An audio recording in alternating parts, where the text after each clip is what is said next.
عید کا بھی دن ہے. امام موسیٰ کاظم علیہ السلام اور آج ان کا بیٹا آپ لوگوں کے پاس آیا ہے، تو انشاءاللہ آپ لوگ دل کھول کر ان کی خدمت کیجیے گا، کیونکہ معصوم کا فرمان ہے کہ جو ہماری اولاد کی عزت اور ان کا احترام کرے گا تو قیامت کے دن انشاءاللہ جد اعلیٰ جو ہے وہ شفاعت فرمائیں گے. بسم اللہ الرحمن الرحیم. موضوع کو شروع کرنے سے پہلے کچھ احکام میں سے قرأت. نماز کے قرأت میں آپ اور ہم جو نماز میں الحمد قل هو اللہ، ذکر رکوع، ذکر سجود جو ہم کرتے ہیں، اگر صحیح تلفظ نہ ہو تو نماز باطل ہو سکتی ہے. مثلا الف اور عین میں فرق ہونا چاہیے.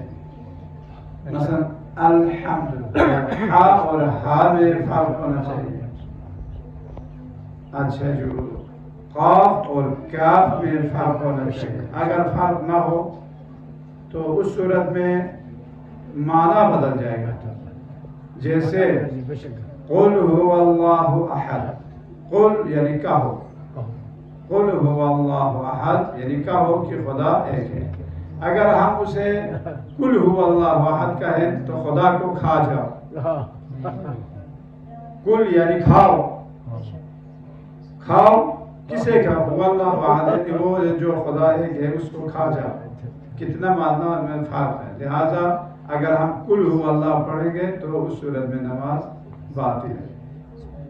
جیسے کہتے ہیں قال قال رسول اللہ، تو پنجابی لوگ کالا کالا رسول اللہ، کہ رسول اللہ بہت کالا کالا ہے. تو یہ اسی طرح ہا اور ہا میں مثلا الحمدللہ، اگر ہم الحمدللہ پڑھیں گے تو معنی غلط ہو جائے گا. الحمدللہ رب العالمین، الحمدللہ رب العالمین اگر پڑھیں گے تو نماز باطل ہے. الحمدللہ رب العالمین. یا سبحان ربی العظیم و بحمد پڑھیں گے تو وہ بھی معنی غلط ہے. سبحان ربی العظیم و بحمد، یا سبحان ربی الاعلی و بحمد اگر پڑھیں یہ بھی غلط ہے. الف اور عین میں فرق ہونا چاہیے. سبحان ربی الاعلی، عین اور الف اور عین میں فرق ہے. اعلی و بحمد. بس قاف اور کاف میں، اچھا الف اور عین میں، اور اسی طرح ہا اور ہا میں عام طور پر ہم لوگ اسی میں غلطیاں کرتے ہیں جو نماز باطل ہونے کے اسباب ہیں. تو لہذا ایک مرتبہ جو آپ لوگ جیسے قاعدہ ہے یا جو الف لام ہے یا قرآن ہے اس کو دیکھ کر ہی آپ تلاوت کریں گے کہ اس میں ہا اور ہا میں فرق کرنا ہے کہ ہم کہاں پر غلطی کریں. مثلا انا اعطیناک الکوثر، اعطینا اگر ہم پڑھیں گے تو یہ بھی غلط ہے. انا اعطینا اگر پڑھیں گے تو غلط ہے. انا اعطینا الکوثر. صلوات پڑھے محمد. اللهم صل على محمد عجل فرجهم. اما بعد، قال مولانا الامام موسیٰ کاظم علیہ السلام تفقهوا في دین اللہ فإن الفقه مفتاح البصيرة وتمام العبادة والسبب الرفيعة والرتب الجليلة في الدين والدنيا. وفضل الفقيه على العابد كفضل الشمس على الكواكب. ولم يتفقه في دينه لم يرضى الله له عملا. امام موسیٰ کاظم علیہ السلام صل على محمد.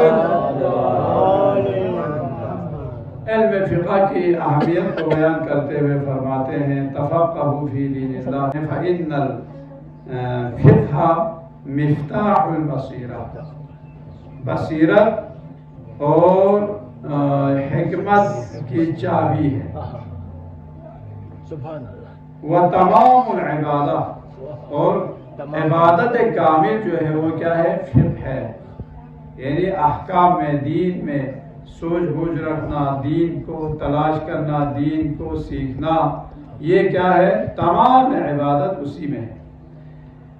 والسبب الرفیعہ، اس کے بعد والرتب الجلیلہ، یہی پھر سبب ہے کس چیز کا؟ تاکہ آپ کا درجہ بلند ہو خدا کے بارگاہ میں، اور آپ کا مرتبہ جو ہے وہ جلیل المرتبہ آپ بن جائیں فی الدین والدنیا، اور اس دین میں بھی اور دنیا میں بھی یہ عظمت اور جلالت کا سبب ہے پھر۔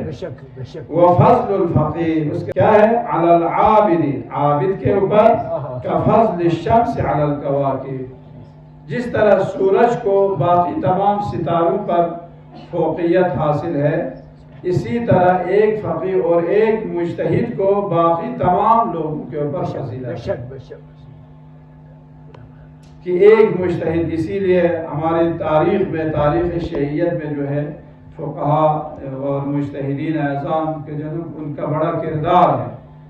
اس کے لیے یہی ایک مثال آپ کے لیے کافی ہے کہ یہ جب داعش، یہ ملعون لوگ کہاں پہنچے تھے؟ یہ کربلا سے 30 کلومیٹر کے فاصلے پر پہنچے تھے۔ ان کا مقصد کیا تھا؟ ان کا مقصد یہ تھا کہ کربلا، نجف، سامرہ، کاظمین سب کو ملیامیٹ کرنا۔ ان کا یہ پورا منشور تھا کہ تمام ذریع کو ختم۔ کیوں؟ کیونکہ یہ شرک ہے۔ ان کے حساب سے ہم لوگ مشرک ہیں، ہم کافر ہیں کہ یہ لوگ قبر کی پوجا کرتے ہیں۔ ان کا یہ ہدف تھا، اور کہاں تک پہنچے تھے؟ کربلا سے 30 کلومیٹر کے فاصلے پر پہنچے تھے۔ اس وقت آیت اللہ سیستانی حفظہ اللہ نے ایک فتویٰ جاری کیا، آج جو ہے داعش کے خلاف جہاد کرنا واجب ہے عراق میں۔ اس وقت 6 لاکھ جوان تیار ہو گئے، اور انہوں نے ان کو اتنا ذلیل اور خوار کر کے عراق سے جو ہے وہ بھگایا۔ کیا؟ کس بات پر؟ مجتہد کے جو ہے ایک حکم۔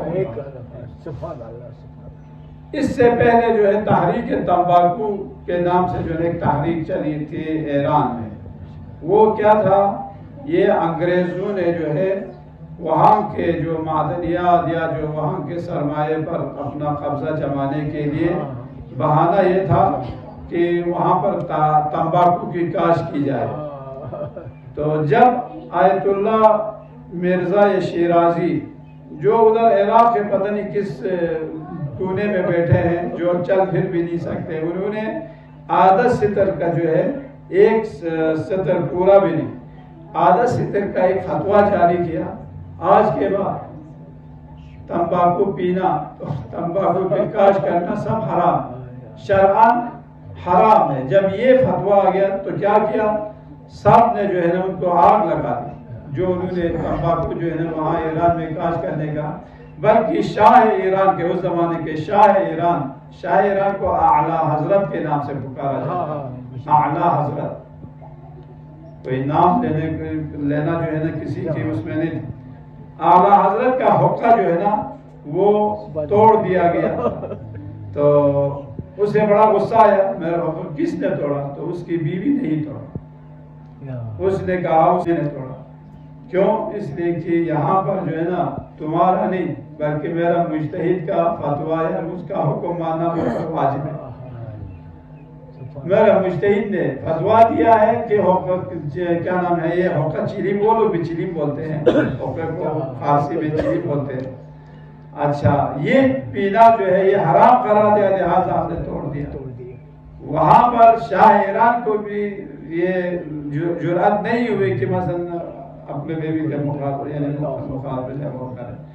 تو یہ مجتہد کا جو ہے الحمدللہ آپ کو ہمارے علماء اور مجتہدین تو ان کے لیے فرماتے کہ ان کی عظمت دوسرے لوگوں کے اوپر جس طرح سورج کو فضیلت ہے یا سورج کو کی عظمت ہے باقی تمام ستاروں پر، اسی طرح ایک مجتہد کی عظمت ہے باقی تمام لوگوں پر۔ ولم یتفقہ فی دینہ، اور لیکن جو شخص اپنے دین کو تلاش نہیں کرتا، دین نہیں سیکھتا، احکام نہیں سیکھتا، جو اپنے واجبات ہیں ان کو اگر وہ نہیں سیکھتا تو لم یرض اللہ لہ عملا، تو خدا جو ہے اس کے اعمال کو پر راضی نہیں ہوتا۔ لہذا دین کو سیکھنے کے لیے بس ایک حدیث جو ہے آپ کی طرف سے جو فرمایا خود امام موسیٰ کاظم علیہ السلام نے، اللہم صلی اللہ علیہ وسلم، لیس منا من لم یحاسب نفسہ فی کل یوم، اب یہ ہم بولتے تو ہے لیکن خود عمل نہیں کرتے ہیں۔ لیس منا من لم یحاسب نفسہ، جو شخص اپنے نفس کے جو ہے نا روزانہ حساب کتاب نہیں کرتا، محاسبہ نہیں کرتا، فی کل یوم، فإن عمل حسنا استزاد اللہ وإن عمل سیئا استغفر اللہ منہ وتاب الیہ۔ وہ کیوں؟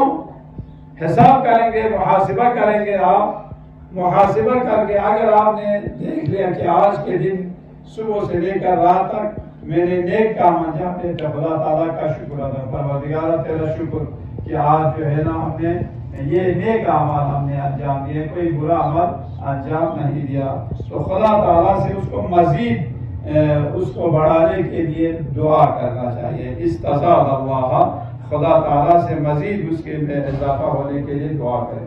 وَإِنْ عَمِلَ سَيِّئًا، لیکن اگر کوئی برا عمل ہم سے سرزد ہوا ہو تو استغفر اللہ منہ، خدا کے بارگاہ میں اس کے بارے میں استغفار کرے، وتاب الیہ، اور خدا تبارک و تعالیٰ کی طرف توبہ کرے۔